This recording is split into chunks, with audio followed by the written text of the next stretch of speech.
warahmatullahi wabarakatuh. Salam sejahtera buat kita semua. Salam. Om Swastiastu, Namo Buddhaya, salam kebajikan. Halo semuanya. Perkenalkan, ini rekan-rekan saya dan di sini kami akan membahas tentang peran keluarga dalam edukasi fungsi keagamaan. Saksikan video kami ya. Bye bye.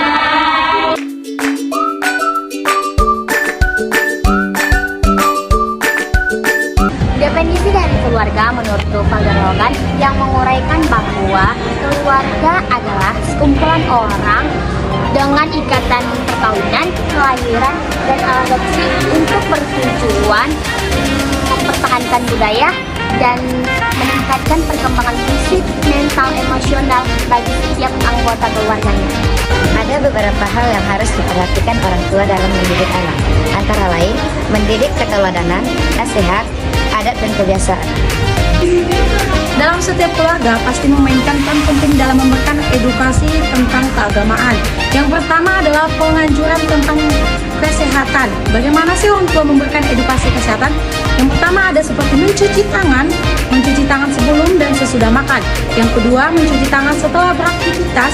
Dan yang ketiga adalah menentang alkohol. Keluarga harus menentang alkohol karena alkohol bisa berakibat fatal. Setiap agama pasti menentang alkohol. Dalam agama Islam, Kristen, kemudian alkohol ini bisa berakibat fatal, seperti bisa mengakibatkan kanker,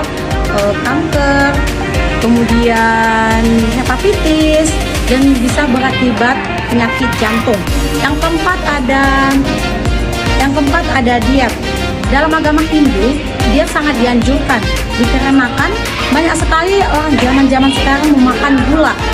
Dikarenakan gula ini bisa mengakibatkan diabetes.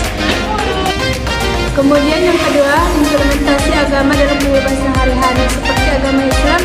Dalam agama Islam, orang tua mengajarkan kepada anaknya untuk melakukan ibadah sesuai dengan agamanya.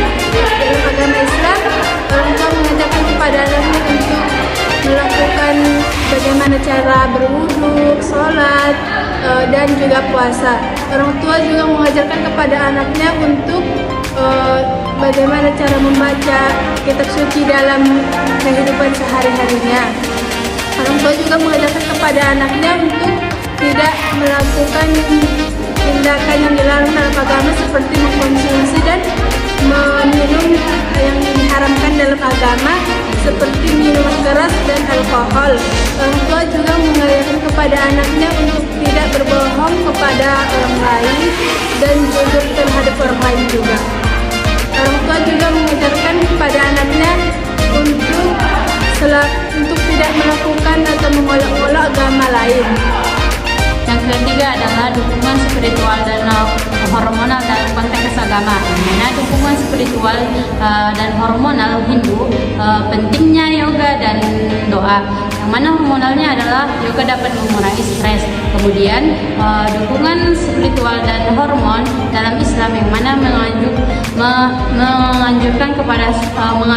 menaati Allah Subhanahu wa taala dengan adanya doa, sholat 5 waktu, kemudian puasa dan zikir. Hormonalnya adalah melakukan gerakan-gerakan lembut seperti sujud dan ruku yang akan mengatasi kadar sirkulasi darah. Kemudian dukungan spiritual dan hormonal dalam Kristen yang mana